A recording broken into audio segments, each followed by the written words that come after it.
ఆంధ్రప్రదేశ్లో సార్వత్రిక ఎన్నికలు హోరాహోరీగా సాగాయి. ముఖ్యంగా టీడీపీ, వైసీపీల మధ్య ప్రధానంగా పోటీ సాగింది. అయితే గెలుపు మాత్రం రెండు పార్టీలు తమదైన ధీమా వ్యక్తం చేస్తున్నాయి. అయితే ఇప్పుడు అసలు మ్యాటర్ ఏంటంటే జగన్ గెలుపు టాలీవుడ్కు చాలా ముఖ్యంగా మారింది. ఎందుకంటే నందమూరి తారక రామారావు పార్టీ స్థాపించినప్పటి నుండి చిత్ర పరిశ్రమ తెలుగుదేశం పార్టీకి సపోర్టుగా నిలిచింది. ఇక ఆ తర్వాత చంద్రబాబు హయాంలో సినీ ఇండస్ట్రీలో ఎక్కువ మంది టీడీపీ వైపే ఉన్నారు. అయితే ఇప్పుడు పరిస్థితులు పూర్తిగా మారిపోయాయి. తెలుగు రాష్ట్రం రెండుగా విడిపోయాక ఆ ప్రభావం సినీ పరిశ్రమపై కూడా పడింది. తెలంగాణలో సినీ పరిశ్రమకు చెందిన వారంతా టీఆర్ఎస్కు మద్దతు పలికారు.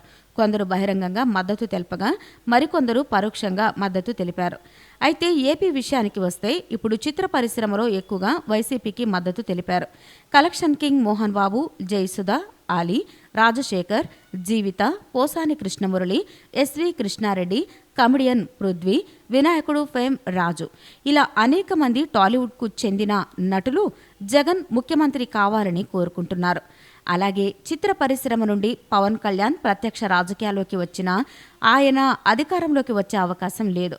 దీంతో ఇప్పటి వరకు టాలీవుడ్లో పెత్తనం చలాయిస్తున్న చంద్రబాబుకు చంద్రవర్గానికి చెక్ పెట్టాలంటే జగన్ ముఖ్యమంత్రి కావాలని వారంతా అనుకుంటున్నారు.